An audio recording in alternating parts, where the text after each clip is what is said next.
Good. Okay. Hello. Welcome to another episode. Oh God, please stop. It's the mics. It's not me talking like this. What's up, everybody? I am logging on right now. I have no idea who's on. So this is Happy St. Patty's Day. Happy St. Patty's Day. Oh, I'm like blocking you when I said that. Happy St. Patty. I see that you're in the spirit. You're wearing green or gray. You're wearing something that starts with a G. Shit, I am too. You're wearing green. Your hat's green.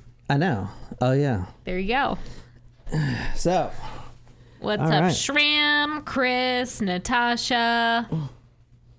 What's up? And yes, I did attempt again to cut my hair, and I screwed it up. No, you're getting better. You just need to trim the top. Where are my That's headphones? All. Behind you. Turn me up into headphones. Lauren wants to know where the suede is. Oh my God. I don't know. Where's the fringe? Hey, Sable. Oh shit, everyone's on. I better put a story together. I've got to get on. How does it sound? Does it sound like we got brand new mics? Sable says it doesn't look bad, but does it look good, Sable? That's the real question. Yeah. Because you know how I interpret that. I interpret it, if you say it doesn't look bad. It looks good, but I know that you're not happy with it yet because you haven't trimmed the top. So I'm gonna trim your top. Uh-oh. Mm-hmm. What's up, D? D, what's up? And what's up, Purple Dreams? Purple Dreams. Not Purple Dreams.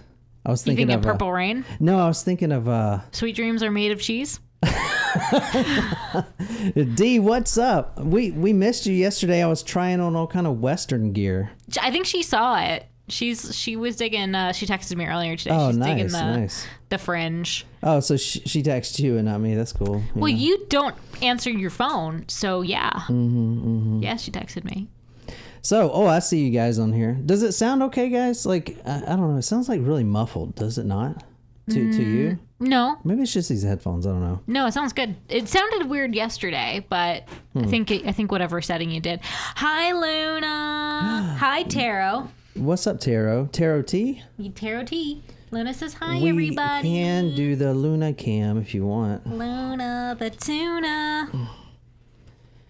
But we're doing good. Who's asking? Natasha. Who wants to know? I feel I was dragging this morning again, but I feel better now. Like I'm feeling alive. We took the dogs to the beach already and worked out already, and I showered and washed my hair and feel a little bit more human. So, I'm just like chilling in a whole sweatpant outfit and, feeling good. Mm-hmm. Kicking off this weekend with some Gatorade. Some Gatorade. Let's see if this works.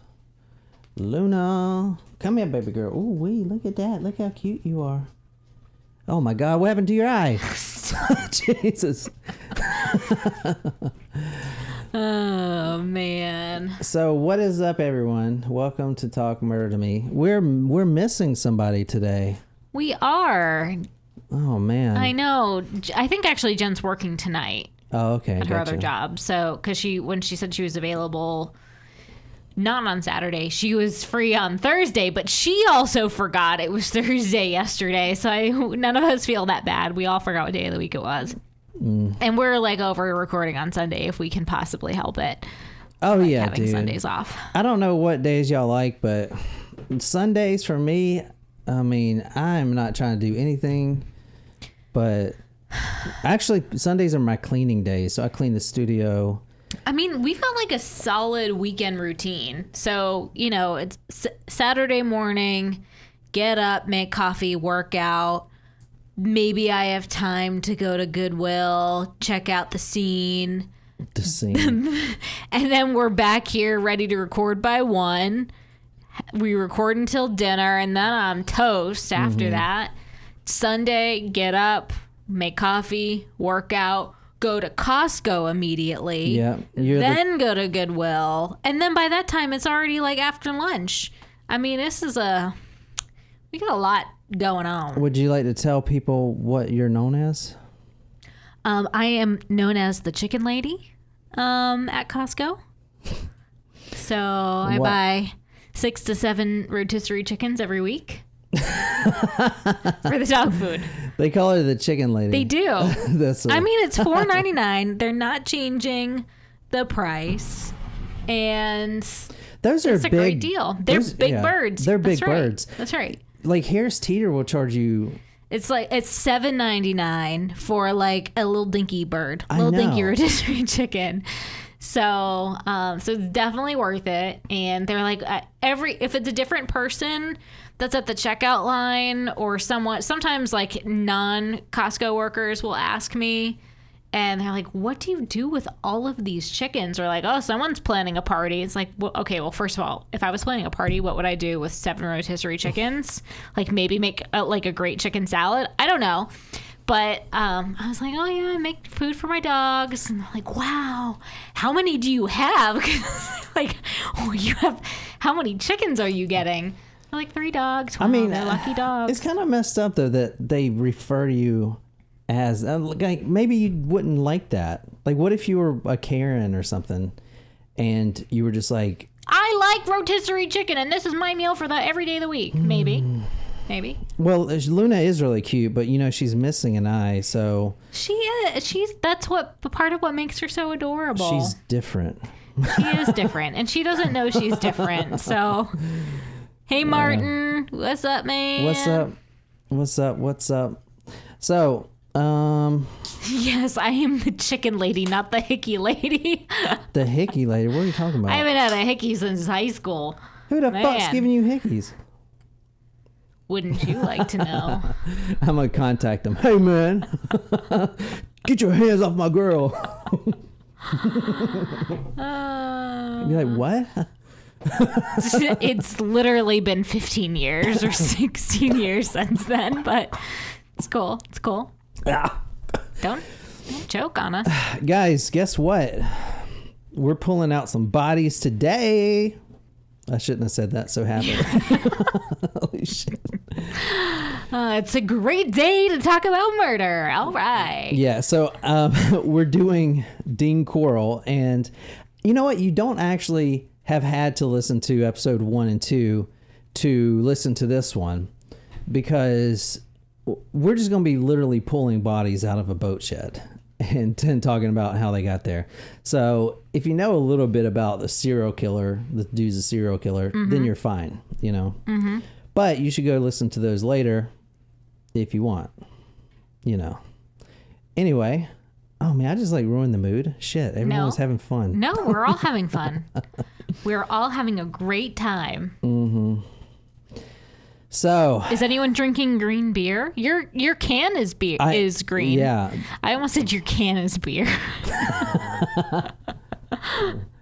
I haven't had any alcohol. Dude, all right. I am not sponsored by this company, but this beer is amazing. You are a big fan of Wicked Weed? Wicked Weed is really good. Like all of theirs are. And this is a double Indian Pale Ale, which is pretty bitter.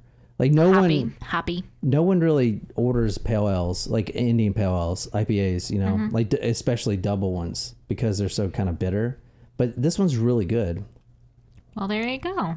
Yeah. I know. I also get that at Costco. Oh, is that Costco? Oh, wait. It is. Okay, but they don't make it there. No. Wicked Weed is in Asheville. We talked about this. But yeah, I get the multi-pack for you and Jen. I know you guys both really like it. I mean, I like it too, but it's pretty good. I need to get like a new like delicious seltzer flavor. That's where I'm at. Cause I'm still trying to not, I don't know, like if I'm watching what I'm eating, I would rather eat junk than drink, From a calories perspective and a carbs perspective, I'm like, but if I found a new like seltzer or something. See, not me, man. I'd rather drink calories. Really? Yeah. Oh, I'd rather eat. But Just give me some bread, some macaroni and cheese, yeah, because pasta. apparently I'm thirsty. So Nice. Oh, Sable had a shot of tequila. damn. That's her alcohol for St. Patty's Day. Nice. Martin just cracked open a 6-pack. He's ready. Damn. Hell Of yeah. Dos Equis. I bet you can't drink all of them by the time we're finished. Mm-mm. Oh my gosh. Too funny. Oh, shit. All right, we're going to get started here in a second. I just got to send you these things, which I'm doing now. Oh, you're sending me some quotes yeah, to I'm read? sending you quotes. It's going to take 2 seconds. And then we'll get going. And is anyone new here? What Purple Haze, are you new? Purple Dreams. Purple Dreams? I will tell you that purple is my second favorite color. Really? Mm-hmm. Yeah. But I never really adopted it because it's kind of a female color Yeah. in this society, you know? It's a thing of the past, I think. I guess. Yeah. I know when I was overseas, pink was a color that was not genderized over there. So that was nice to see because that's a great color. Yeah. And, they don't have Barbies over there, so. Probably for the better. So, You know? I mean, I can't tell you how many pink rooms I walked into, guys living there, Afghani guys. And every one of them, literally, 80% had a poster of John Cena on the wall. I don't know, man. That dude is so popular over there. He's like I think he is the, what is Like, John Wayne. You know, like in John Wayne's day, like Yeah. all the other countries, that's the American Like thing. he was an John icon? Wayne's, yeah, the icon. You got to sign John Wayne over there, But don't who you? the fuck, like John Wayne? That's old shit. No one watches his movies. So now it's John Cena. Yeah, I mean, I promise you. Huh. Interesting. Plus, he's just a really good dude altogether. I think, from what I've heard. Anyway, so anyone new here? Anyone say anything? I love the swell of lavender. What does that mean? Smell. I believe you smell. meant smell. I love lavender. Yeah, lavender smells very nice. It helps you. It's like a very calming scent. Love it. When was Barbie made? In the 40s or 50s, I think. Because they really took that color. Yeah. to a new Barbie level. pink. Yeah, it's Yeah. its own color. It would be kind of interesting to see if pink was really popular prior to that. No, Natasha had said pink used to be used for boys and blue was for girls back in the 1900s. What? No way. I mean, I'm trusting what Natasha's telling me right now. Yeah. So Yeah, me too. All right, John Perry legend. no, I don't think that's what Sable said. No. It's Purple's first live. What's up, Purple? Purple Dreams. Oh, I like that. Purple Dreams.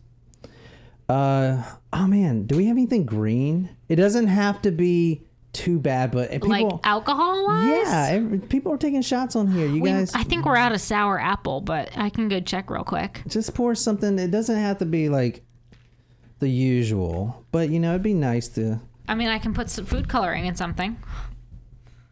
I mean, how long would that take?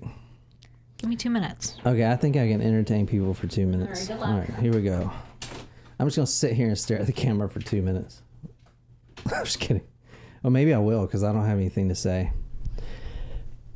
So, unfortunately, Jen's not here, and she will be back next week. She's doing a party, I think. I do not know how to entertain people. Holy shit! I need a host to function.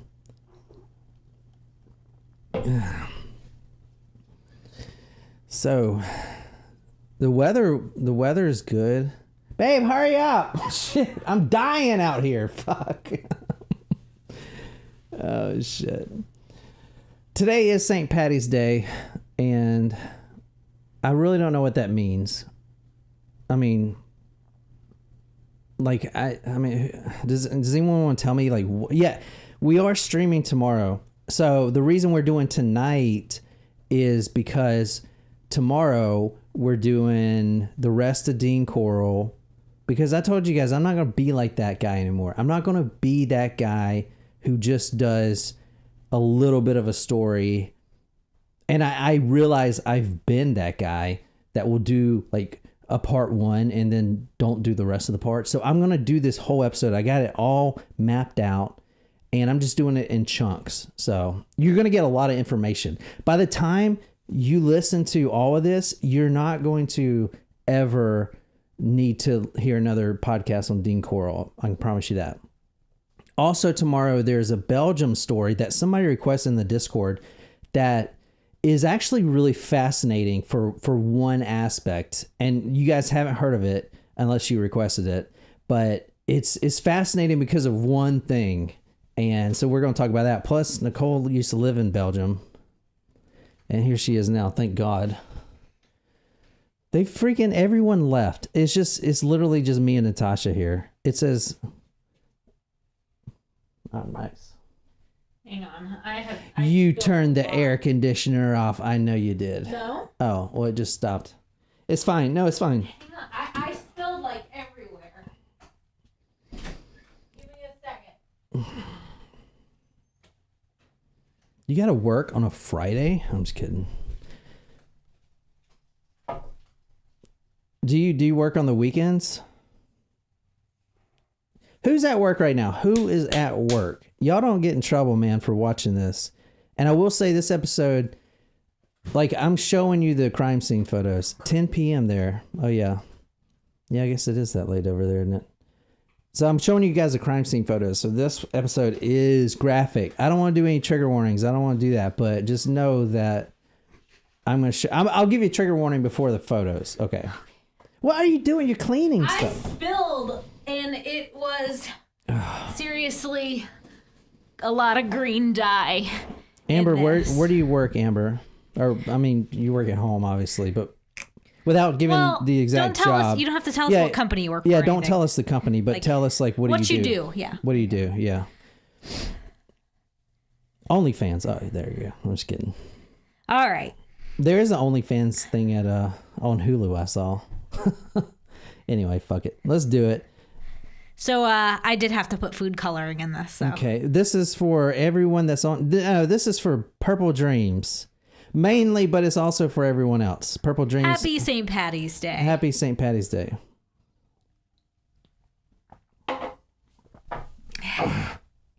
Oh, whiskey? I don't know. It was raspberry vodka. Oh, great. Brandon's here. Now we can get started. What's up, Brandon? Damn, I was like dying on stage by myself here. I cannot entertain people. I like need. Thank God you ended up not doing a solo podcast. Oh, shit. All right, let's do it, man. Oh, my God. I told you guys last time. So, all right. If you haven't heard the other Dean Corll podcast episodes, don't worry about it, because this is we're not going to tackle him yet. Okay, that's going to be tomorrow. This is just pulling out some of the victims that were buried. And the title of this episode is going to be called Boat Shed Dead. What's wrong with your stomach? Ooh. It's brutal. Wasn't an answer. So we are going to a boat shed tonight. Well, there you have it. And I've never owned a boat. But I have owned a shed. So I think I can, I have some authority to talk about half of this story down. I think I qualify to talk about this story. You are an authority on the subject. All right, let's get going, man. We're going to Google Earth, and I'll put all these photos on talkmurder.com like usual, like I've always been doing. So if you're listening on podcasts right now, just go to talkmurder.com. And if you're on live stream right now, thank you so much for being here. Just look at your screen when I say, hey, look at this. But not right now. It's loading. All right, here we go. Let me, are you ready for this? Yes. All right. Well, that's one of us. I know you're excited to finish this story up, so. Yeah. Oh shit! What the fuck? Hello. What the fuck is that? Oh, that's the GoPro. Shit! I gotta change this thing back to where. Hold on a second. that is our. Wow, am I that drunk already? That is our ceiling. I have to change. That's a nice looking ceiling. Obscure angle. Sean Brendan says. My video guy's not here tonight, or ever, because we can't afford it. Yeah, if we had a video guy. Yeah. All right. Let me see this thing. How does this shit work? Oh, that's not it. Let me see. Box 1, box 2. All right, we're getting it going. Camera 1. Camera. Oh shit! Hold on. Fuck. How did I fuck this up? What do I do? I know, right? What the fuck? All right, give me 2 seconds, guys. I'm gonna try to. Brandon offered to be our video guy. So. Good, because like, look at me. I'm just dying right now. I don't even know. Like, this is connected to something. Can you unplug the GoPro so at least it's not a not a topic? Do you want me to at least hold the GoPro so they're looking at Luna for the time being? Yeah, do that. Hang on. Luna, please save me. This thing extends too. Did you get a new? I did. Okay, whatever is on sale. Hi, right. boob. Look at that girl. Okay, so that's camera. Fuck, I don't know. Luna. That's camera 4. You tired, girl. She is always tired.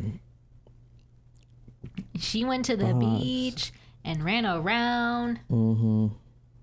Yes, she did. Luna, what are you up to? I just left. What you doing, baby girl? She's trying. She can barely keep her eyes open. She is just. I got it. All right, you can put it down now. Oh, all right. Sorry, you're not interesting anymore. All right, here we go. I'm gonna try to make this work. Oh boy. Oh shit. Oh Jesus. What is it that you purchased here? That's the official GoPro camera. What are you talking about? A tripod. No, what are you doing? Just give it to me. Give it. Here, take it. Yeah, I will take it like a man. Oh God. There she goes. Luna, don't you do it. All right, let's get this started. Shit. Miranda's here. Miranda. Oh, Miranda from Canada. Can my pupper have a happy birthday? She's 5 and her name is Clada. Like clattering? Clada. Cool. Well, happy birthday, Clada. Happy birthday, Clada. Thanks, Miranda, for joining us. Thank you, Miranda, for joining us. She said actually, fun fact, Stella's original name, before I changed her name to Stella, was Miranda. No, it was not. It was. They had named... I think there were 3 of them maybe in the litter, and maybe there were 4, but they had like themed for the rescue, and so it was the Sex and the City litter, and Stella was Miranda. Oh, damn it! It's jumping right back to that. Oh, I know what to do. I just got to change this camera. 1 second. And the people that were fostering her before I rescued her, I rescued her at 6 months old. They also hated the name Miranda for a dog anyway. Like, it's just too weird. They called her Mango. Mango was her nickname. I like Mango. Mango. All right, let's do it, man. Let's do it. I'm sure how this is going to work, but we're going to get it going. All right, tonight we're going to a boat shed. And okay. This is 1973. And do you know where we're at? What do you mean? What state are we in? Texas.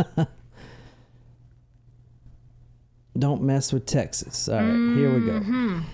All right, well, this isn't all the way big, but... Hey, Wolfie. What's up, Wolfie? Hey, Courtney. Look at people are still joining us. Oh, my God. This is great. Everyone's here. All right, so we're actually going to Pasadena, and this is the first time I'm looking this shit up too, guys. So I'm with you. I don't think it. How close is Pasadena to Houston? I don't know. I know there's a Pasadena, California, but I don't know where Pasadena, Texas is. Martin, do you know? I know Martin's in Texas. Pasadena. I think Amanda said she's also in Texas, right? Did I miss that? Amanda? I'm seeing Houston. I think Amanda said she's in Dallas. All right, well, we're looking for a boat shed. So we are going to Texas. Hello, other Amanda. Oh, Amanda. Or Amber. Sorry, Amber said she was from Texas, I believe. Hey, actually, I think this is it. Is that the house? The boat shed. Oh, it looks like, yeah, that looks like boat storage. Sorry, it's not all the way big. Oh, Amanda and Amber are in Texas. There you go. Amber's in Dallas. And Amanda's from Texas, Fort Worth. Oh, nice. So you guys know this story, obviously. Does everyone in Texas know this story? I mean, the Candyman is an iconic name. Even though I don't know the story, I know we're gonna serial killer named the Candyman. Don't worry, we're gonna talk about the whole thing. It's crazy. I'm telling you, this guy he's probably probably the worst I've covered. It's bad. Like, his story's bad. So we're going to do that tomorrow. But tonight we're just literally pulling out bodies, like I said, out of a boat shed, which is, I think, where we're at right now. But. Yep. All right, let me see. All right, I think this is it. I'm pretty sure this is it. Let me, I have some pictures of the boat shed. So let me see if I can, verify, because the boat shed is in Pasadena. Mm-hmm. But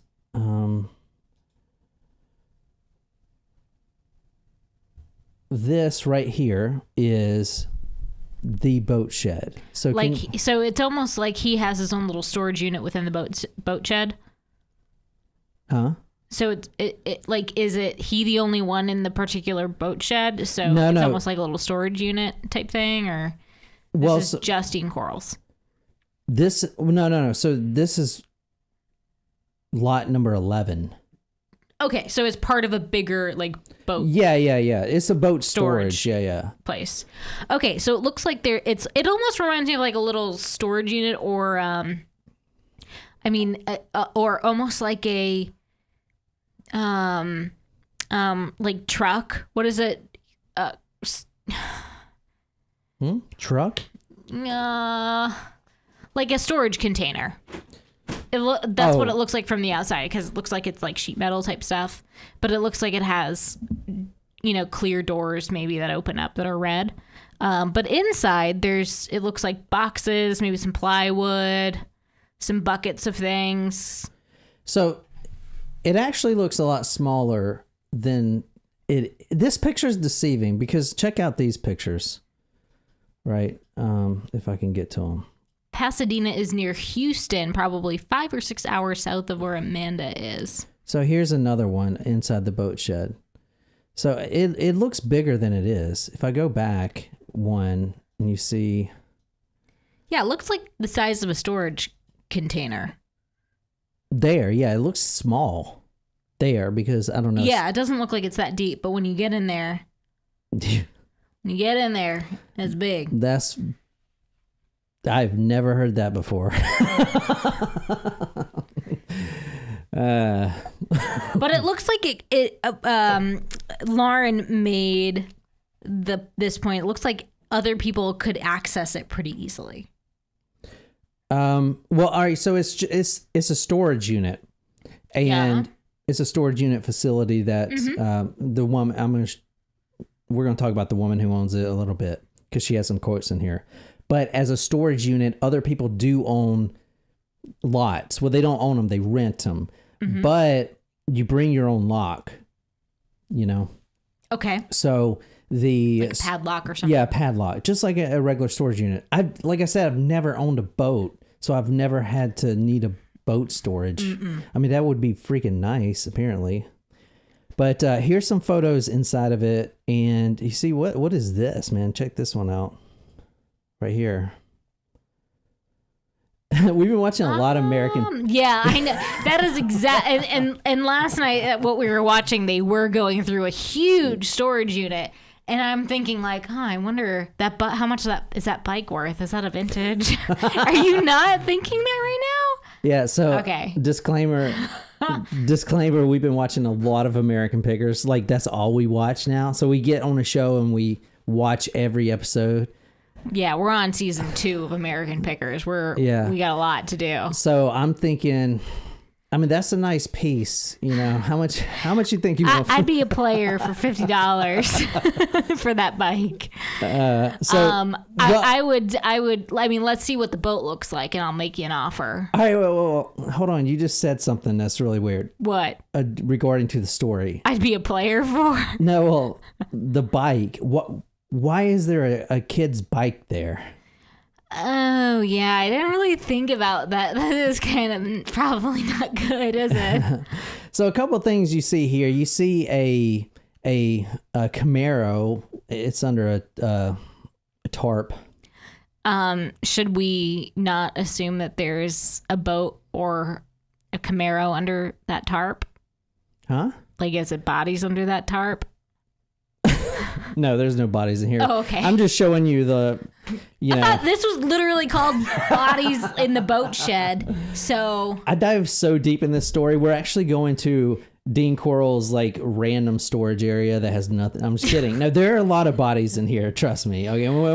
Okay. I'll give you the opportunity to show me the bodies. So look at the floor because I mean, where else are the bodies they're gonna be buried under the ground. So they're here. So see if you can see any lumps or anything or hair. Because this is the exact photo. This is what the detectives were looking at when they first entered this boat shed. And this is at, 4500 Silver Bell Street in Pasadena. Mm-hmm. Another thing you notice here, guys, is here's some paint right here. Acrylic paint. And from the episode tomorrow that I've laid out, we're going to go into Dean Corll, the Candyman. I'll tell you everything about him. But where he worked, he had access to acrylic paint. And so he wasn't a very rich man. You know, he was making decent money. He was at what? I just want to let you know we are discussing on the live chat here the color of the tarp. Again, referring back to one of our all-time favorite episodes, Boys on the Tracks. You think our producer friend would want to make a movie out of that one? Boys on the Tracks? Dude, I would. Or you think the Clinton tie is maybe a little too risky? Dude, I'll do it. If he would do it, I would do it. Yeah, maybe. I mean... That was a great one. Yeah. You know that guy that was there? Yeah. So if you don't know what we're talking about, two boys... This was in the 90s, I believe. They were found dead on a railroad track. They were planted there. Was it Arkansas or Alabama? Arkansas, because that's where... I couldn't remember. Bill. Yeah, and... All right, not to spoil it, or try to, but the thinking is they stumbled upon a huge drug landing zone for... in which the Clintons may or may not have been involved with. Yes, and there is an interview with a guy that was the guy that put the boys there. Mm-hmm. He was a big guy. He was a professional wrestler at one point. And he says on the radio that he was on the phone. Now, this is when you had the car phones. He was on the phone, and Miss Hillary Clinton said, "Put the boys on the track," or something like that. Oh, man. Like, he went on record and said that shit. Yeah. That was a great episode. That was a great one. Yeah. I was like... That should have won a Peabody, that episode, I'll tell you. Yeah. And we're not political, man. If Bush had done that shit, we would have did the same shit. Oh, yeah. We've absolutely done cases where there are ties on both sides. I don't give a crap. All right, here's another photo here. So just more random shit. Nothing I can really see here. Some sheet metal. Yeah. Looks like, is that a helium like balloon tank? Yeah, I or was something? looking at that. Like, what is that? I was actually thinking about all the games I play. I was like, I wonder if I shoot that, it'll blow up. No, no, it won't because it's not colored red. There you go. There you go. Because if you shoot something in the video game that's red, I mean, it blows up. see, if I'm doing a pick here, so far the bike is the only thing I see that's intriguing. Well, this will be a nightmare pick, I will tell you, if you're going to pick this, because the terrible odor that is emanating from this, which you're going to see here in a second. Oh boy. Because you're going to read some quotes. Now here's... Oh dear, what do we got in this bag? Bag number 1. Oh, there's your shoes, Nicole. God, but there's like stuff in it. It looks like a man's shoe, right? I don't know. With like a foot still in it? No. Or no? No, all the bodies. Take a guess right now. How many bodies are under this boat shed? 8. Under it? No, I mean... In it. In it. You said under. But they're not like in the stash in the car. They're buried. Okay. Under the ground. Yeah. Be specific, okay? Like the appropriate prepositional phrase, like under, through, beneath, of those things matter. Oh man, we have some guesses going on. 9, 16. Should we give away a prize? Double digit. Sure, why not? Everyone take a guess right now. You got 10 seconds, type it in. 10, 9, 8, 7, 6, 5, 4, 3, 2, 1. Done with Sable. Well, done with Amber. Done with Amber. 26. I mean, that's not the right. That's the last. That is. I mean, Wolfie, if you know it, that's the whole point. If you knew what it is, go ahead, Wolfie. Throw out your number if you know it. Let's see if Wolfie's right and if somebody else is right. Go ahead, Wolfie. Go. Go. Reported number, to be fair. Go ahead, Wolfie. No, that right there, that is perfect. No, well, that's not perfect. But the first thing you said, and you'll see why, they're most likely, they're probably... I'm just going to get to that in a minute. This reminds me, though, of the time... Remember we were doing the... It was the start of my winter vacation, and this was so much fun. We did, from the manifesto from the Idaho stabbings... We did like the word count. How many times does he say this word in the manifesto? Yeah. That was so much fun, guys. All right, so we'll do whoever's closest to the number pulled out of the ground. Whoever that is, we'll send you something. All right. Well, everyone's assuming Wolfie's right. Is Wolfie right? She said 28. Yeah. What's the number? No, I said out of the boat shed. We're not doing all the other locations. Okay. Well, just what's the boat number? Shed. I'm not going to tell you now. It's part of the story. Oh my. All right. So I'm going to have to scroll back up later. All right. So 4500 Silver Bell, Pasadena, number 11. It's a storage unit. All right. Inside the storage unit was a stripped 1971 Chevy Camaro. That's what Brandon drives, a Camaro. That's what rednecks drive. A stripped. That's what you want to drive? I used to have an IROC Z. No, don't judge me. I didn't. That's a very hit car. I don't know what that is. So inside this storage unit was a stripped 1971 Chevy Camaro, a two 10-pound stacks of red top dehydrated lime. Why would they have that? Like lime you put in the margaritas? I'm assuming it's not that lime. I'm actually looking up red top lime. Let's see if it's still a company. I can't find it. So, do you know what lime's used for? Is it for like corrosion stuff?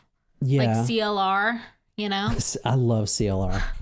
I eat that for breakfast. It's so great. I hope you don't, because that is extremely toxic. There was also eight empty 20-gallon cans marked, quote, Survival Supplies, Office of Civil Defense, Department of Defense, drinking water.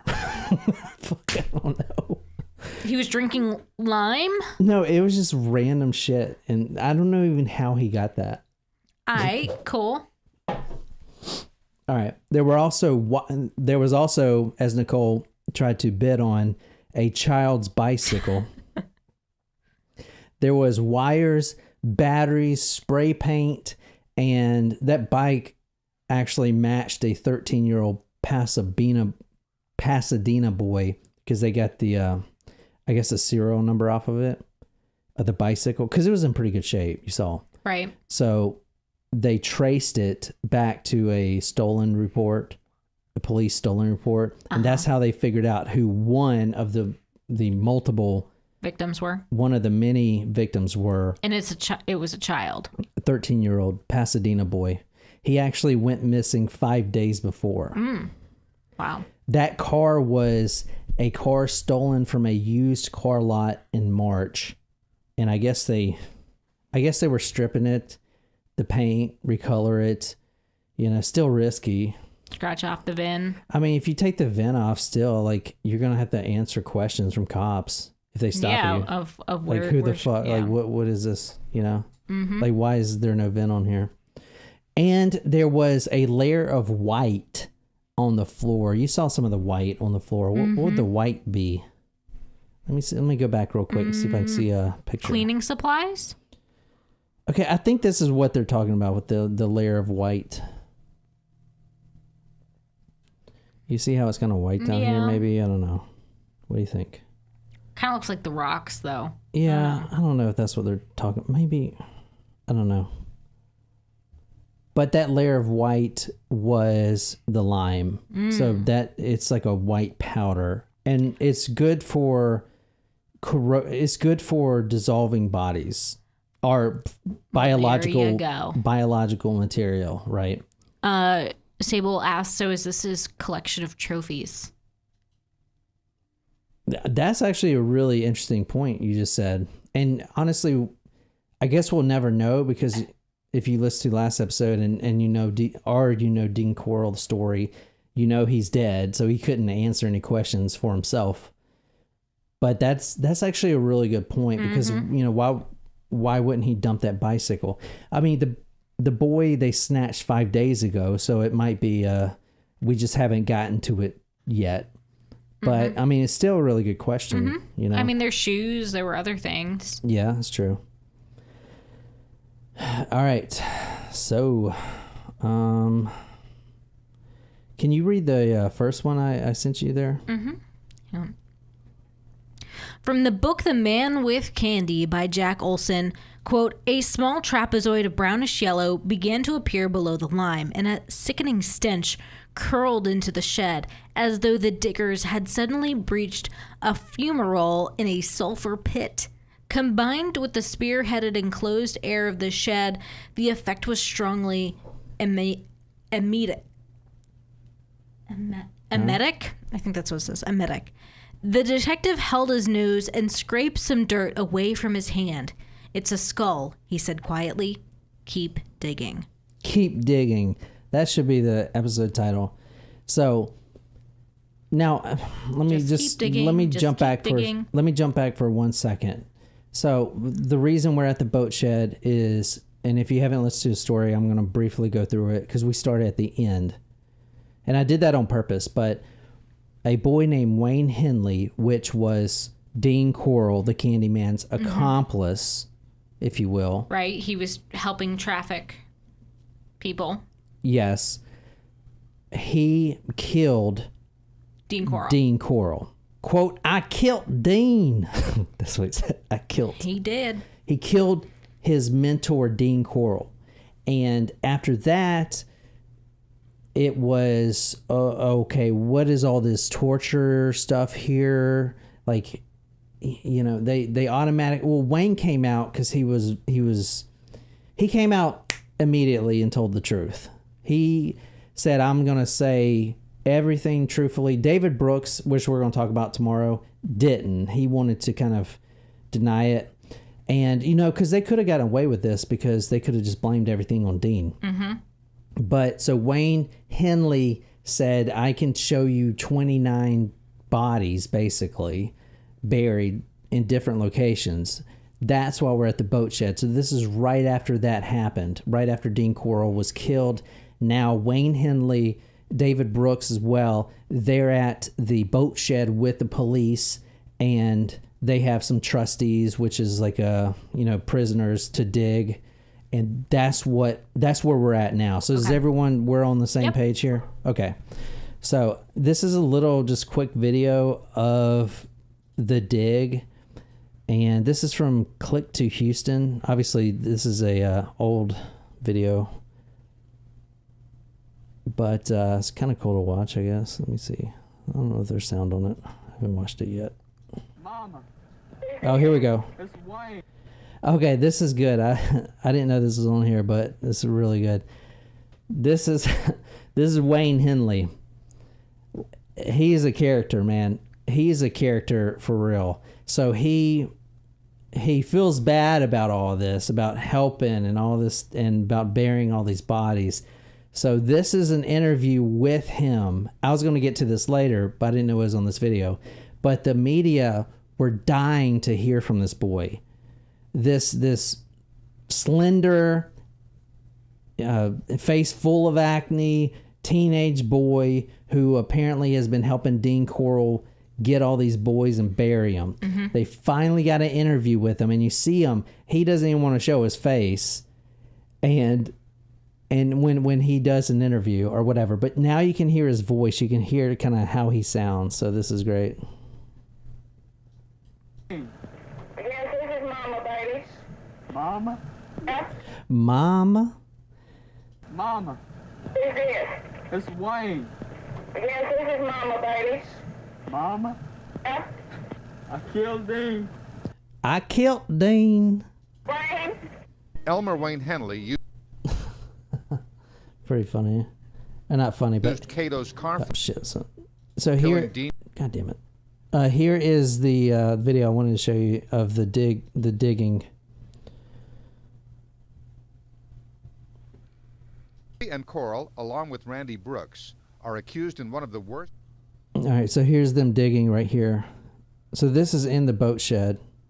And that's that white material that came out. Mm-hmm, or maybe that's... Yep. Actually, I think that might be a bone. Yeah. That more looks like a bone. So that's that video right there. So, you know, what do you think? Pretty bad, eh? Mm-hmm. You want to change your number yet? What did you say, 8? Mm-hmm. So here's a just another quick photo of the digging. You can see this guy's having a good time. So, and you see this right here. What does that look like? A wheelbarrow with a skull and some other bones in Yeah. there. So it was not a pretty sight. And we did the John Wayne Gacy episode, and I think I did a whole episode of them just inside the crawl space. And that would be fucking awful. In a crawl space under John Wayne Gacy's house, I think he had like 30 victims under there or something. And there's no ventilation. The smell of decomposition, and God, I can't imagine. So even in this photo right here, just real quick, you see this guy back here holding his nose. Mm-hmm. You know? Crazy, man. You guys still on here? Yeah. Oh, okay. All right, moving on. All right, so next came a quote, pale verdigris. I don't even know what that means, but it sounded kind of anatomical. Mm-hmm. A quote, pale verdigris chest, end quote, of a boy in plastic. And they also uncovered at that same location a naked body of a boy, 12 to 13, in a plastic bag lying on his back. So I'm going to show you that photo right now. And this is sort of graphic. One second. What? Sort of. Sort of graphic. That's according to John. We're going to go with sort of. Hold on. It's fuck. 1 second. Wolfie says John Wayne Gacy was the one to beat his kill count. They weren't even using the term serial killer yet at this point. That's interesting. That's a good point. Yeah, I guess they weren't. Oh, whoa. So this is what they found. Try to describe what this is. Number one, you see right here. Looks like a leg. And you see the bag. Yeah. So you see like this is a plastic bag. Yep. So the majority of the victims here are... Oh shit! Did I not say trigger warning? This is graphic. No, you said it's sort of bad. So for you, that's as good as they're gonna get. Yeah. So the majority of the victims are covered in plastic, and I think what this is here. So he was trying to preserve.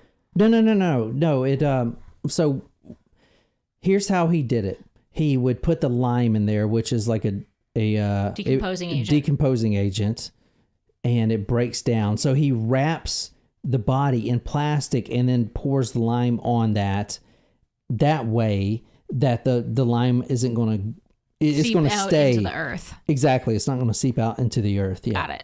So which is why you see the plastic here. So this one, it would be a rather recent murder then.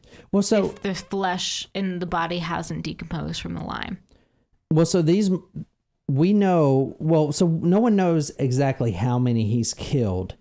We only really know how many he's killed according to his two accomplices, David Brooks and Wayne Henley. His two accomplices says, okay, this is how many he's killed.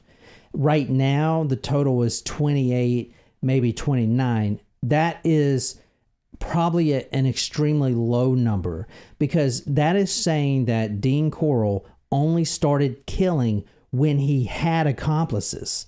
Which that doesn't even make sense. Okay, now that I have you're saying, okay, a sexual sadist, he's not going to go too far, if you will, and kill or whatever, which we'll talk about tomorrow, unless he has an accomplice. Yeah. He's probably done this by himself. That makes sense. And no one knows how many times, because there were a lot of missing kids from the Heights, and it's a township in around Houston, and all these missing kids, they just labeled them as runaways. Oh, they're runaway. I mean, this was the 70s, but kind of reminds me how, like, with Pee Wee Gaskins murders, so many people were, I think, marked as runaways and whatever, but you don't know how many of them were actually murdered. Yeah.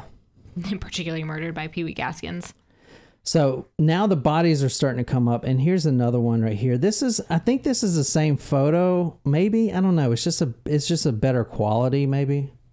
But this is graphic right here. This is the that is an entire body. Yeah. So you see, and I can't really tell. I think this is the butt, like the buttocks right here. Yeah, no? I think so. Mm-hmm. And this is maybe the back. That's the arm. Yep. Yeah, I think so. The arm. Arm, that's the and elbow. Obviously the head. So this is a huge thing of plastic. So, I mean, go back. Let's go back right quick. I mean, look at this. Tarpon right here. This tarp. Yeah. That y'all said there was the green tarp. It looks green. Yeah. In that this photo. was over the Camaro, right? Yeah. That I showed you. So if we go. Well, you actually didn't show what was underneath the tarp.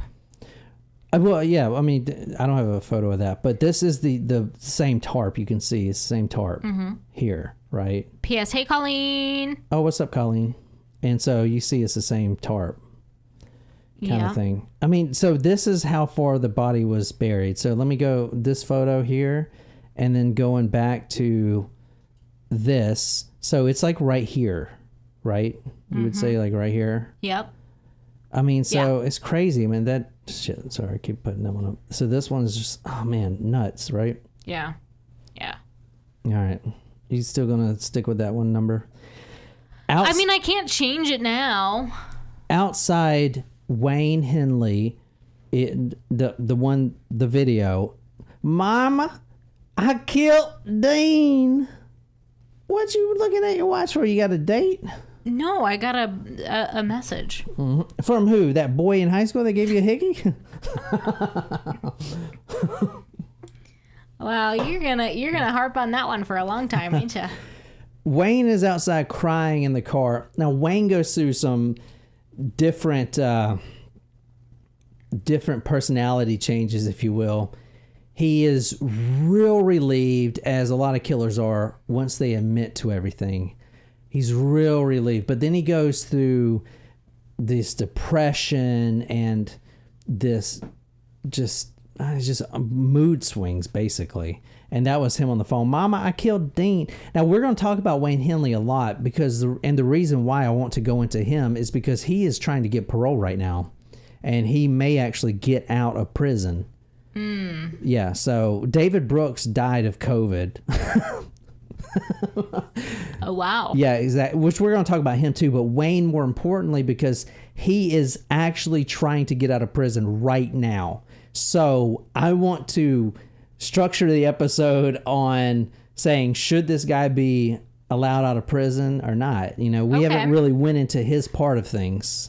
You know what I'm saying? Okay. Yeah, actually, I think Wolfie was asking about who the other guy was named Dave or something, right? Yeah, David Brooks. I forgot about the other guy completely, honestly. Yeah, I'm going to talk about him tomorrow. Okay. He wasn't there when Dean Corll was killed. And those first two parts was only the killing of Dean Corll. Remember Rhonda Williams? Yep. Yeah, the girl in the torture bed. So can you read the one... I sent you, it's my fault. This is what Wayne Henley said.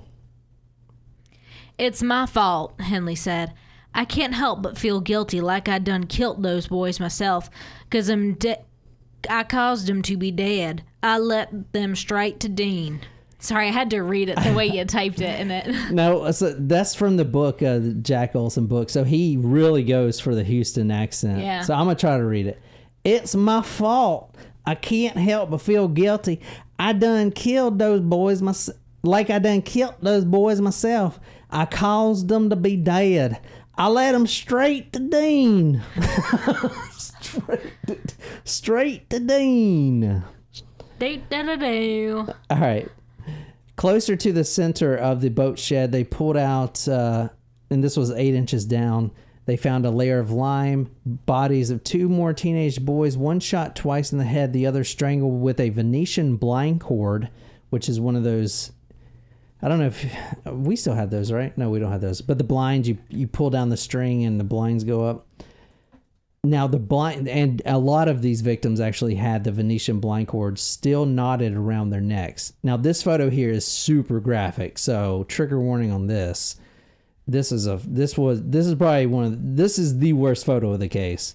So trigger warning. This looks terrible. Here, I don't know. Can you describe this one for us? Ooh, jeez, Louise. Yeah, that's Okay, we are looking at a head and torso. Looks bloodied, or there's some bodily juices up in that bag. Christ, I know. Hey. It makes me want to not eat meat anymore. That sounds so fucked up. And I'm not trying to be funny. It's just, I don't know. It just reminds me of that. So let me describe this from what I'm seeing here. And sorry, I know this is really graphic, guys, but like, I think this is the buttocks area right here. And these are the legs. I think he's kind of in a fetal position at this point.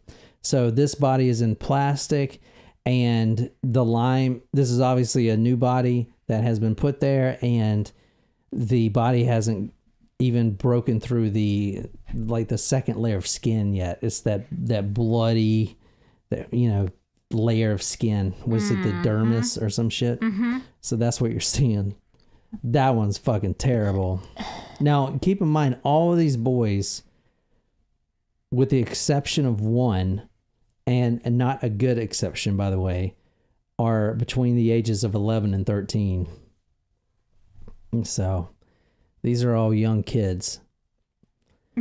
I think everyone is now thinking the same thing about not wanting to eat meat. I know, dude, I'm not trying to be funny, but like, I don't know. I just thought in my head like a rack of ribs or something. I was like, oh. Fuck. Like, when I saw that today, like, I would not ask for like a burger or anything today when I saw that. Yeah. Like, that affected me. Perhaps just a cheese pizza later. Extra sauce. Big old bites. Extra tomato sauce. Yeah. Well, Taro and Shram are vegan. Let's see. Oh, you're vegan? And Amber was like, damn it, I was about to go to dinner. May not eat meat now. We are ruining appetites everywhere. What did you expect? Oh, shit. Oh, I'm waiting on Chinese. Colleen, I know that you are in Holland. John said that we're doing a story tomorrow about your neighbor in Belgium. Oh, is that her neighbor? Yeah.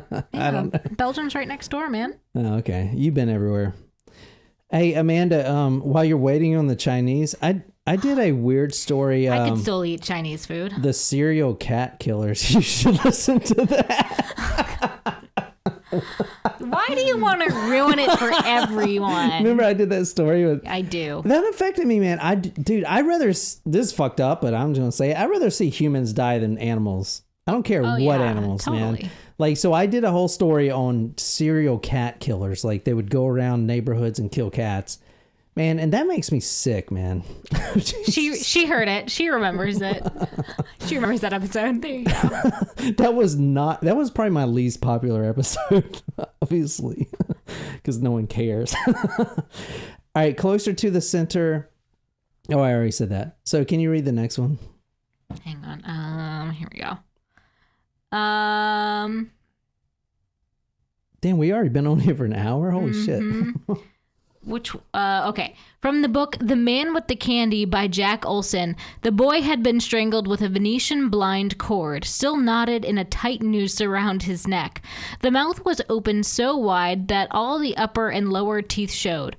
Poor kid, a detective said, shaking his head slowly. He died straining for air, or screaming.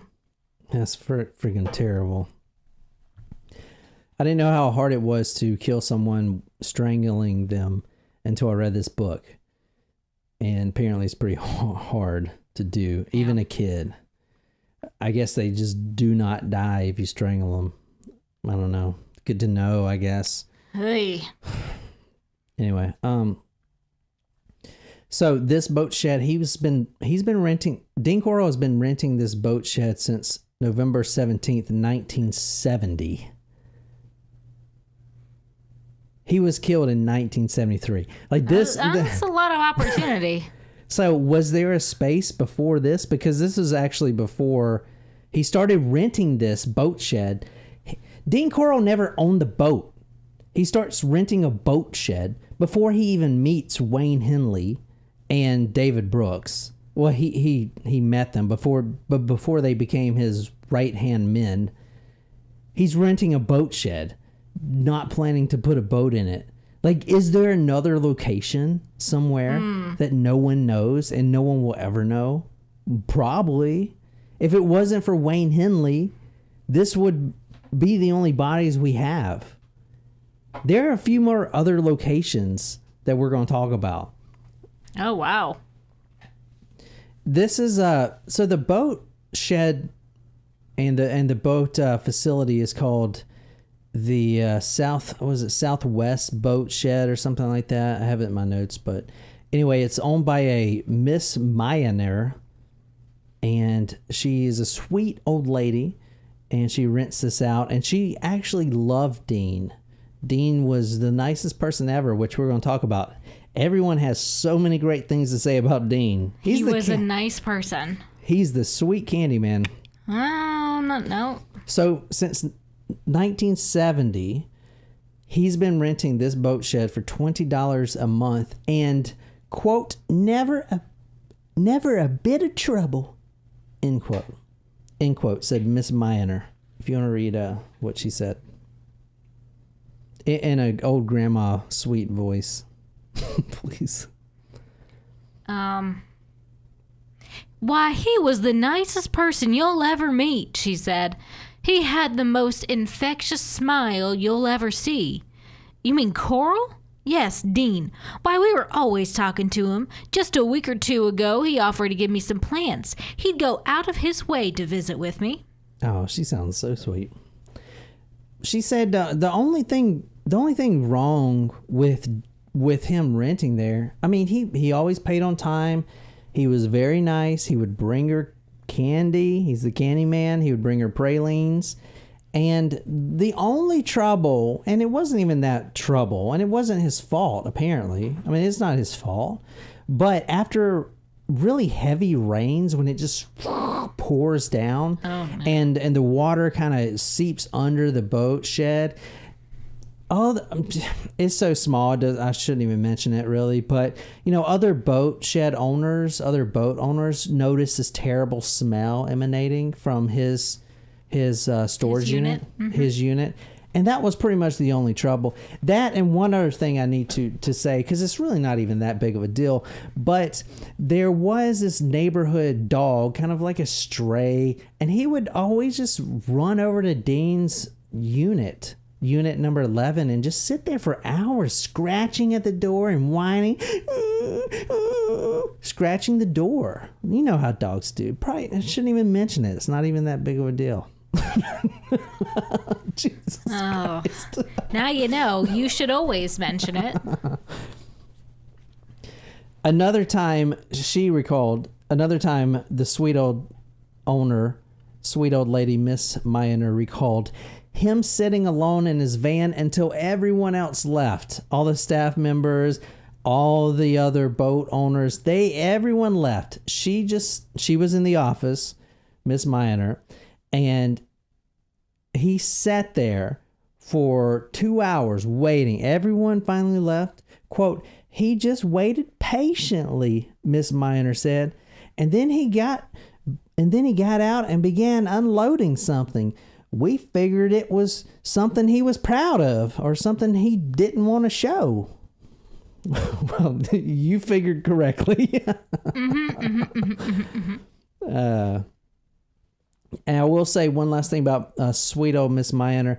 She didn't actually know what he was storing there because they bring their own padlocks. But she did tell the news media that he had been, quote, pestering her for months to get more space, end quote. So, well, by the end of day 1, 8 bodies were pulled out. All right. Well, I did say 8, but that was not what you had said. Well, that's not the whole answer. Correct. I said altogether. So that is just the one day. All right. I'm out. I'm actually going to show you a diagram of where all the bodies were placed. And I mean, it's almost, I'll have to show you, but it's almost like Tetris. Like positioning the bodies so they don't overlap, Yeah. Like he needed more space. So, all right, let me talk about one of the guys. All right, there's bodies, whatever. Bodies being pulled out, whatever. Like, true crime, I guess. Let's actually talk about some of the kids that were there. Let's put the faces to the names, I guess, if you will. Let's put the faces to the decomposed bodies we just saw. So here's one right here, and this is one I want to start with. If you can describe this boy. I mean, young. Is he blonde? Yeah, I guess blonde. How old do you think he is? I'm gonna go with like 13. Yeah, I think that's right. Yeah, really good kid. I mean, this kid was one of many, which I'm going to tell you how many were found in the boat shed. But his name was David Hillegeist. I'm starting with him because you got to start somewhere. So I'm going to start with him. He was actually found right in the middle, actually. And I'm going to show you a diagram, and I'll show you exactly where his body was found. But it was right in the middle, and there were bodies like on all the sides and everything. But he was right in the middle. And he went missing on Memorial Day. This was May 29th, 1971. And this boy in particular, this is what makes me think that Dean Corll has a lot more victims out there that no one knows about, because this boy was a friend of Wayne Henley's, and Wayne Henley actually helped the family put up flyers. He had no idea that this happened. Just to kind of bring you in there. Kind of crazy, right? Yeah. So on Memorial Day, May 29th, 1971, this boy lived in the Heights. Now, a little bit about the Heights. I told you it's a township subdivision. It's actually the oldest one in Texas, I believe. Set up like in the 1800s. Anyway, it's just a subdivision. It sounds like an apartment building, the Heights, but it's actually a town. Okay. Yep. Most of the boys, 90% of the boys came from the Heights. So, which is crazy, right? Because like, where the fuck are all these Heights boys going? Yeah. Yeah. May 29th, 1971, this boy, David Hillegeist, he lived in the Heights. He was an aspiring musician. Even at the young age of 9, he wanted to be a jazz drummer, and he was really good. I know, right? Yeah. A jazz drummer. That reminds me of that movie that gives you so much fucking anxiety when you watch it. Oh, God. What is Whiplash. that? Whiplash. Oh, my God. That's a great movie. But, man, that I kind of want to watch that again now. No, dude, I can't do it. It's a great movie, but it makes you cringe. It's anxious. It's about this drummer, and what is it? The music hall at Berkeley or something, like music school. I can't remember what music school it was. Anyway, this kid is trying out for this music school, and he's a drummer. And the guy who is the guy that does Farmers Insurance, is a great actor. He is a tyrant as a music teacher, and it is a phenomenal movie. Yeah. Anyway, Yeah, it is. yeah. So he was an aspiring jazz drummer, even at the young age of 9 years old. And this day, like many other days he had off, it was Memorial Day. It was Memorial Day, and it was hot outside. And what do you do when it's hot and you're a kid? Want to go swimming? There you go. He wanted to go find the pool. And I really doubt this pool is still there. It's called the Bohemian Lodge Pool. Let me just do a quick search and see. Maybe it's still there. This was 1971. No, it's not there. I don't think. Let's see. Oh, shit. Houston. No, it's not there.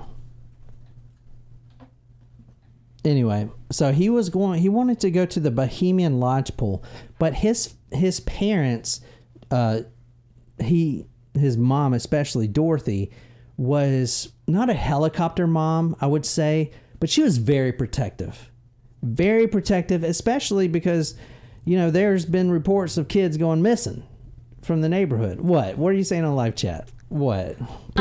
People telling me to time out? No. Wolfie said R.A.P. Lance Reddick, and we were talking about Whiplash, and I was like, that? hey, wait, who's Lance Reddick?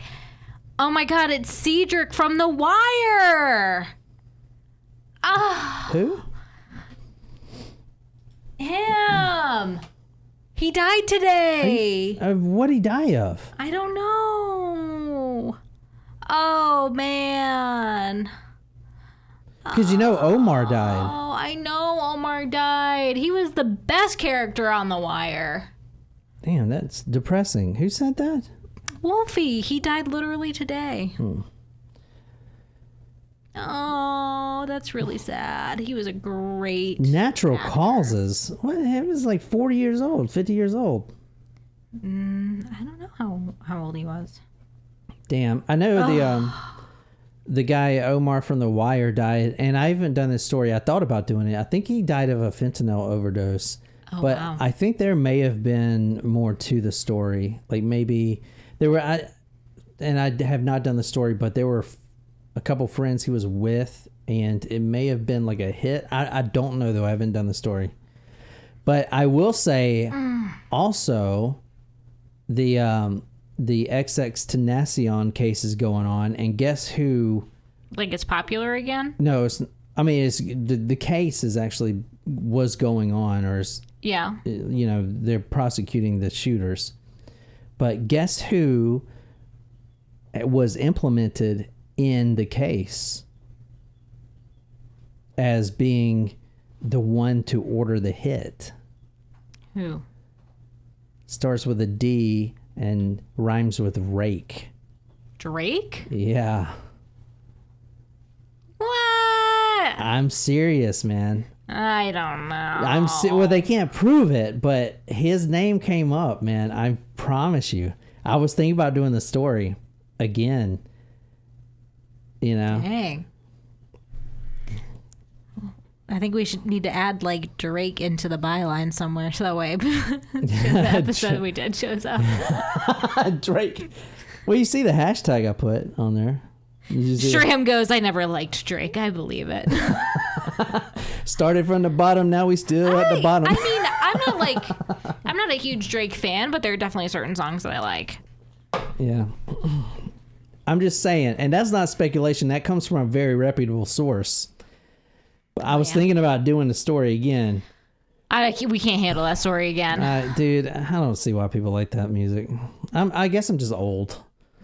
You know? You do like some rap. You kids and your rap music. You and do. Your drugs. You were listening to Lil Wayne earlier, and you're like, yeah, man, Lil Wayne. I was listening to Young Jeezy because I'm from the hood of Gilbert, South Carolina, from the streets of Gilbert. I was going to say on your tractor.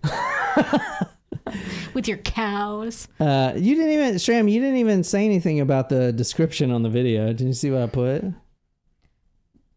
Dean Corll thirst edits. Well, all right, tell me what a thirst edit is. I don't know. Okay, thank God. Thank you. Now you guys are What is a thirst edit? Okay, so I've heard the term thirsty being used. Thirsty, which means horny. Yeah, like desperate. See, everyone's on Discord's like, what the fuck? This guy, like, who is this? Like, John's like doesn't know what thirst edits are. So what's a thirst edit? I know, right? Someone explain this to me. I don't. I'm not down with the kids. I don't actually know what it is, but I know it has something to do with your dad or something. It's like your daddy. Nicole is not thirsty, at least publicly. It's something. But what is a thirst edit? The guy from Narcos does it. It's something to do with his dad or something. I don't know. They never explained it. They just all right. Y'all can try to explain it on here. They don't explain shit. I don't know. They don't explain shit. I don't know thirst edits. Just thirst trap. I don't know. Thirst trap. What the fuck is that? Oh, right. Okay. We're getting sidetracked. We've been on here for way too long already. Yeah, no. All right, May 29th, 1971, David Hilligeist goes missing. He's been wanting to play at the pool, but he needed a buddy. His mother is very protective. I'm going to show you her in a little bit.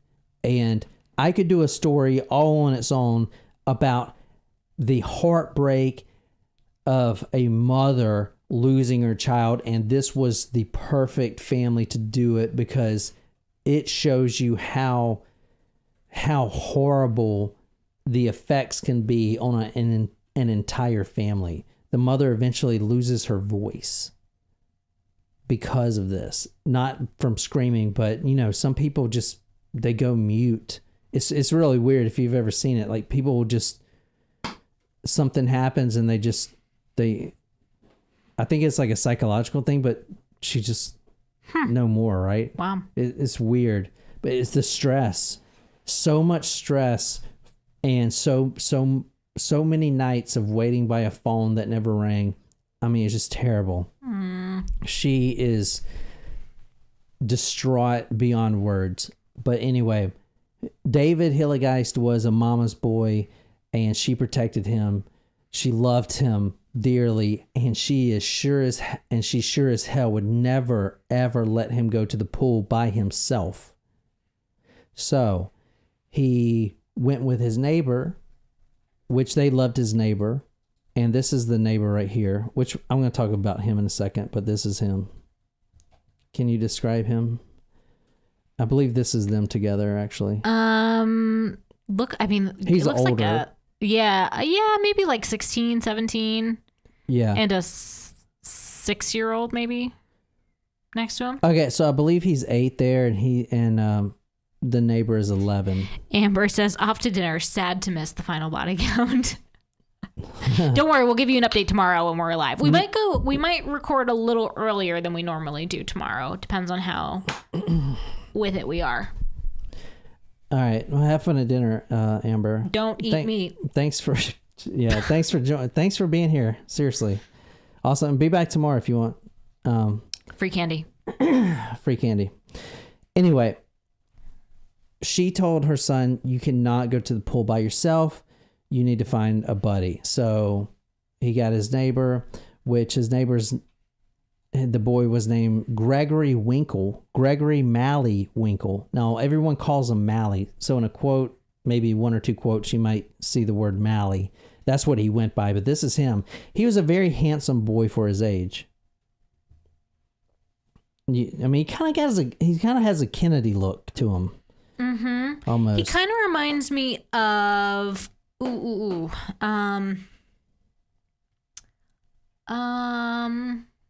does he remind me of the guy from Happy Days? Is that who I'm thinking of?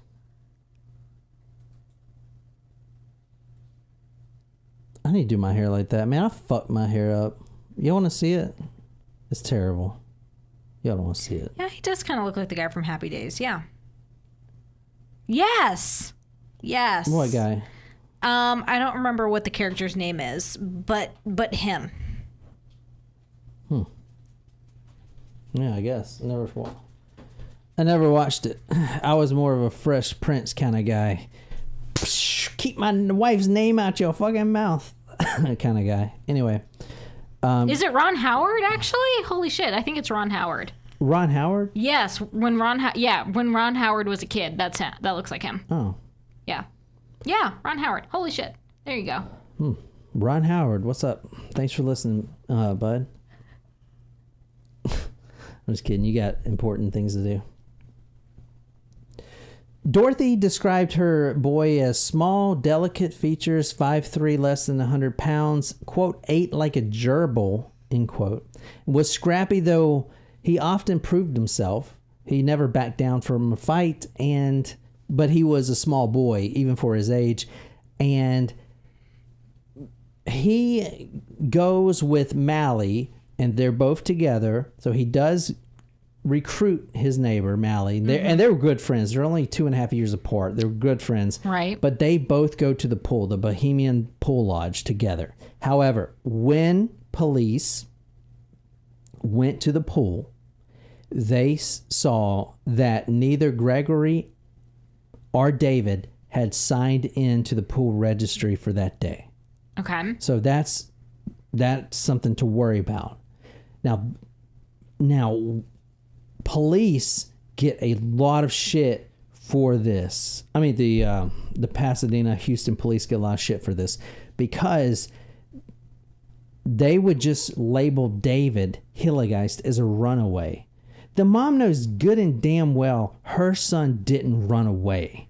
Right. You know what I'm saying? They know Malley didn't run away. Like, this isn't a runaway. Okay, you have 30 kids or more from the Heights run away.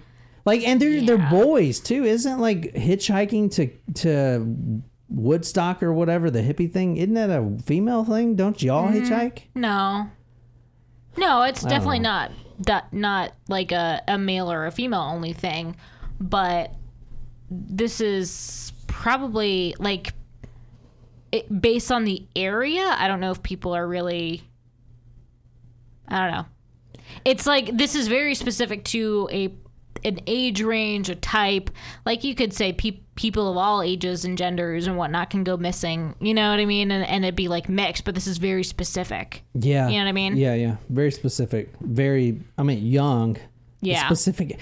All right. This is gonna make this whole case for you. We have not talked about Dean Corll, but we have not gone through him as a person. Right. But I really want you to think about his victim choice. Mm-hmm. Once you understand where these boys are coming from, it makes the case 100 times more sicker than it is. Okay. I'm going to let you simmer on that for a minute, but you're going to get it. It's going to pop in your head. And when it does, it makes the whole case.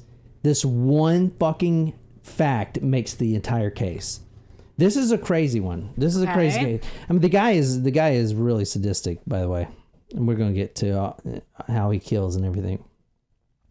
So a little bit about Gregory Malley. Handsome, blonde, wavy hair, oversized blue eyes, long lashes, thick eyebrows, wide and easy smile, 5'7". He has a single mother, younger brother. Great kid, but how... And guys, we're almost finished with this, so just wait it out for another 10 minutes.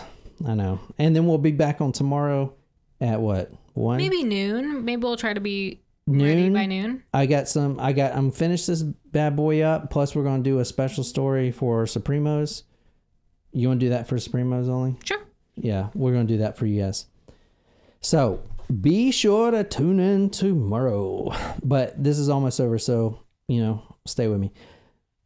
He's a great kid. And we're talking about the older Mally. He's a great kid, but he recently got in trouble. Okay, he's 13 years old, and, he ended up stealing a bicycle. But he ended up stealing a bicycle, but he immediately regretted the decision. If you want to read the next one. From author Jack Olson, the police kept him in jail for about a month, Mrs. Winkle recalled. They said I could take him home if I wanted to because it wasn't Mally's fault. It was the other boys with him that really stole the bike, and all that Mally did was ride it. But the police said that the sooner he learned the difference between a felony and a misdemeanor, the better off he'd be. They said, Ms. Winkle, he's had the chance to be the President of the United States if he learns this lesson young. They were so impressed by him. They loved him. But he ran away with his neighbor boy? Come on. There has been so many victims after this. Police didn't even think about anything nefarious. This was a fluke. The reason Dean Corll got caught, the reason they even dug up these bodies was a fluke. It's because he got shot, and then Dean called, I killed Dean. Right. I mean, how many other bodies would have been there? Anyway, occasionally he smoked weed, he drank a little bit, sniffed some glue. We all do that. And this is the distraught parents of David Hilligeist. This is Dorothy right here I was telling you about. And let me tell you a little bit about her struggle real quick. And we're wrapping this up. So later that night, Gregory's mom, Jerry, that's what her name is. It's like Geraldine or something. She gets a call from her son. Quote, Mother, I called because I knew you'd be worried, end quote.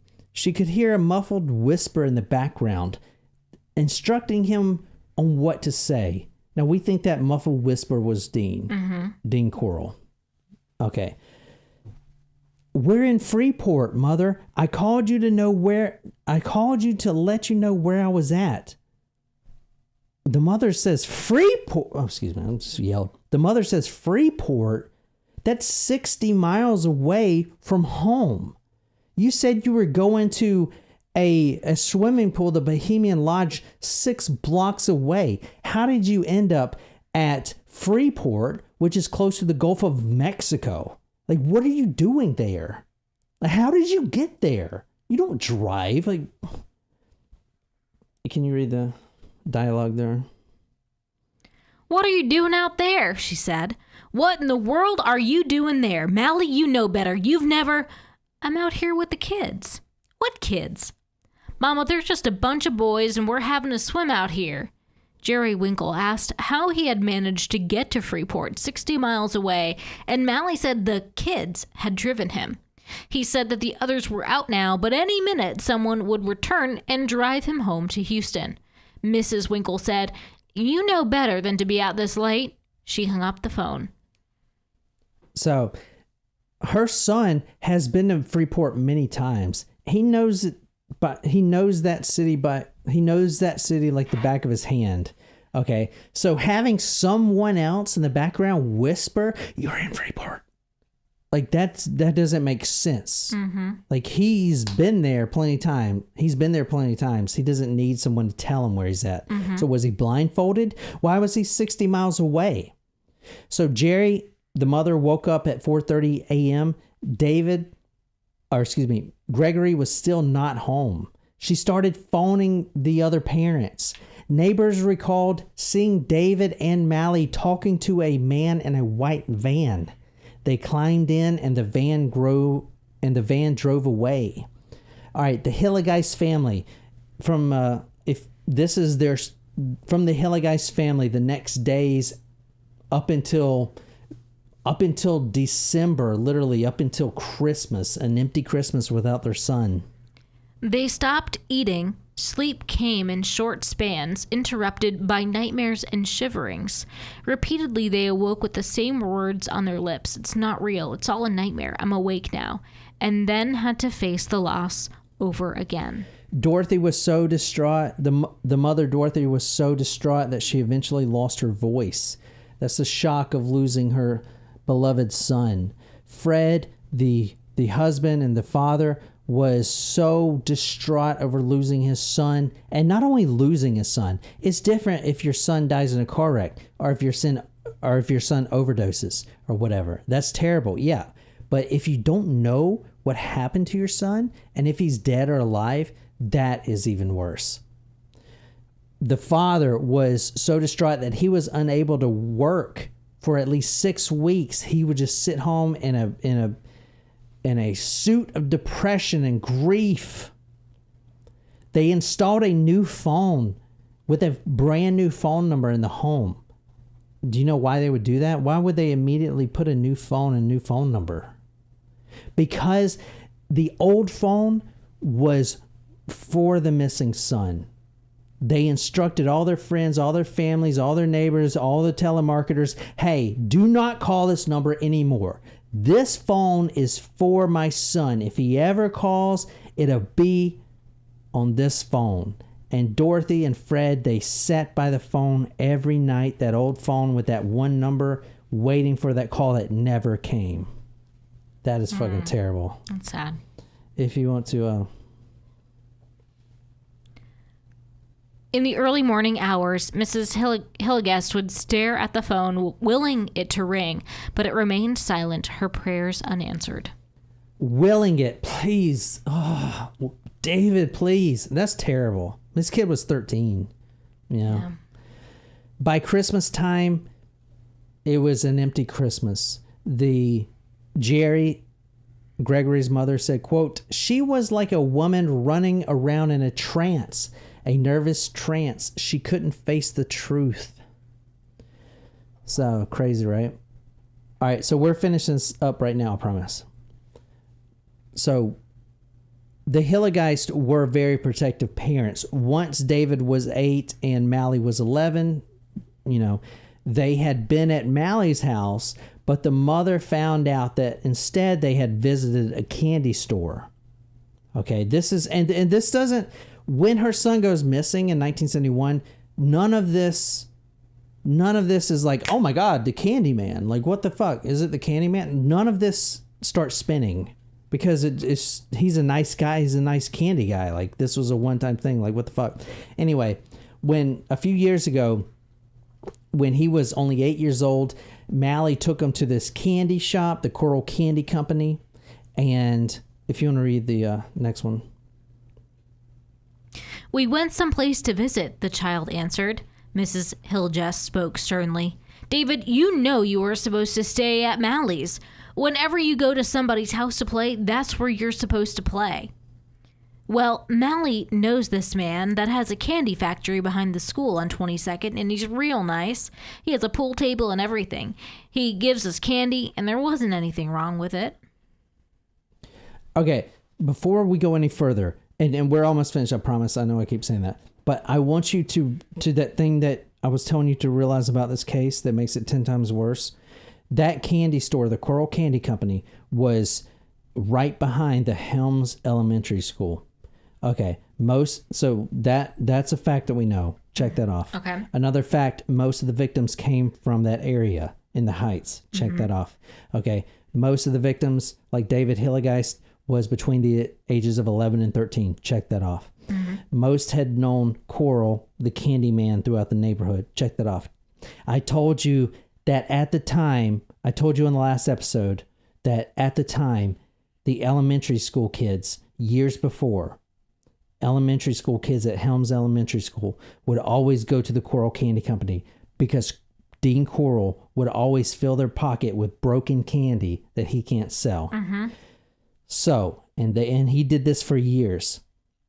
So, David, as well as all the other victims, most of the other victims, Dean Corll filled their pockets with candy years before. So he was like conditioning them? Does that not does that not make the case really sick? I mean, it's like he's targeted the kids for years. The candy company was right behind the elementary school. All the victims, literally 90% of the victims were elementary kids that came to the Corll Candy Company because they would get free candy. Years go by, they get into middle school, 11, 12, 13, and now they're found buried under the dirt. Isn't that just sick? Yeah, that's wild. Does that not just bring the case to a whole nother level? Yeah. Like, he was basically conditioning these kids. Yeah, getting them to trust him, getting them to like him as the person that was giving them free candy. So years. The realization of that in my mind. Yeah, that's pretty. It really just makes the case really disgusting. Yeah. Because those same kids that were buried, that he raped and tortured, which we're going to get to, and it's not good. Lovely. I mean, we're talking about some very dark shit that he would do. Some very, worse than Bob Burdella shit. Great. To these kids. Can't wait for tomorrow. But for years prior, he would be giving these kids candy. The same kids. That's crazy. All right, we're almost finished. I know you guys hate me right now. All right. So, at that point when you were talking about, Dorothy called her son at 8 years old going to the candy company, which is kind of crazy. She actually goes there herself, and because she sees her son's bike there when she's driving by, and she says, she goes up to Dean Corll, which is a nice guy, a really nice guy around the neighborhood. Everyone loved him. I'm sorry to bother you, but is my son here, David?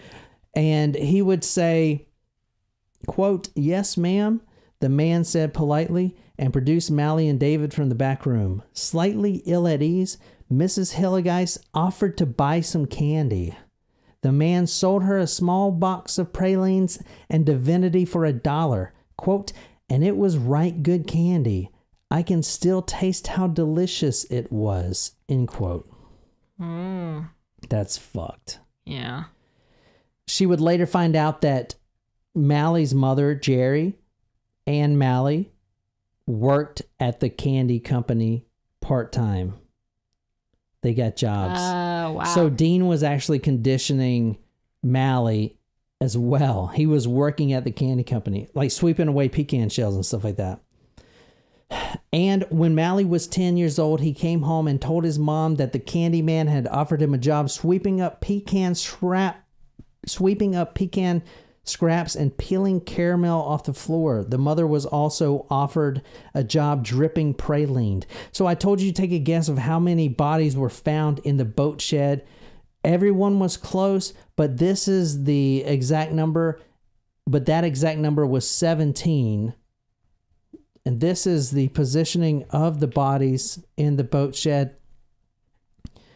You see here that we have, like in the back here, let me see, I don't know if you guys can see that all the way down. Let's see, hold on. See, it goes all the way down. I think you can see this better. But here's the body right here. Here's the body right here. And you see there's 17 here. You see how they're positioned? So you see the whole map. Are you looking, babe? I am trying to see who was the closest, actually, from the guess. Oh, well, look at this right quick. So this is how all the bodies are. You see all the bodies here. You see, like that one we showed you, right? Yep. I think that was him. Yep. Remember? Yep. Like his legs were like that. This was David, I believe. I can't remember where he was at. Jeez, I thought he was like right here. I think he was right here. I think this was him. I'm not sure though. But 17 in total out of the boat shed. But 17 in total until they said, stop. Stop. We're done digging. Oh, so they didn't even dig more. The police did not even dig up all the spots. Well, interesting. There are more bodies to be found, which we're going to talk about tomorrow. I hope you guys like that. Wow, that was intense. Well, Sable had said 16, Shram said 18, but Wolfie was the one that said 17 in total found in the boat shed. But Wolfie said before that they didn't count all the bodies or something like that. And that is also true. There are most likely another 1 or 2 bodies in that same boat shed. How would they say stop? Like, that is actually... It's the same reason they didn't say anything when literally 30 kids go missing from the same neighborhood. I mean, to say stop, like, you are, you're just like, you know what? It's not worth it to, like, you know, find out and identify all of these, bring families peace. Like, that's crazy, actually. I'm telling you. Wait, like what? I'm telling you, we're they just gonna stopped. Stop. They stopped. Who the fuck does that? They did. The same people that did not even put it 2 and 2 together, that all these kids from the same neighborhood at the same age were missing. They were runaways. So what's the deal with this land now? Like, Okay. can they go back and continue to excavate? I actually think they are, and I'm gonna get to that tomorrow because I'm still researching. But I think in recent news they have done that. But I want to say this case is not known as Dean Corll serial killing. This is actually known as a mass killing, which is crazy because... Did he do it at the same time? No, not the same time, but they call it a mass killing because it was so many. Wow. You know? I don't know. They just call it the mass killing, I guess, because they just didn't put it 2 and 2 together. Wow. I don't know, but I hope you guys like that. I know it was a little long. I didn't think it was going to be that long, but I'm glad you guys stuck with me. There's a lot to it. And tomorrow we'll be on probably at 1 o'clock maybe. If not, just check the... Yeah, one or maybe earlier. We'll see how motivated we are. But we are going to be there. And then Jen will be with us next week. Mm-hmm. She couldn't be with us this week. But this will be the end of Dean Corll. I also want to do like other big cases. This is what I do for a living, so I'm going to keep it on trucking, I guess. Keep on go. Keep it on trucking. And we are out. So we love you guys. And we'll see you tomorrow, bright and early at 1 o'clock. Right. See y'all. All right, bye. And until next time, good night, you lovely, lovely people.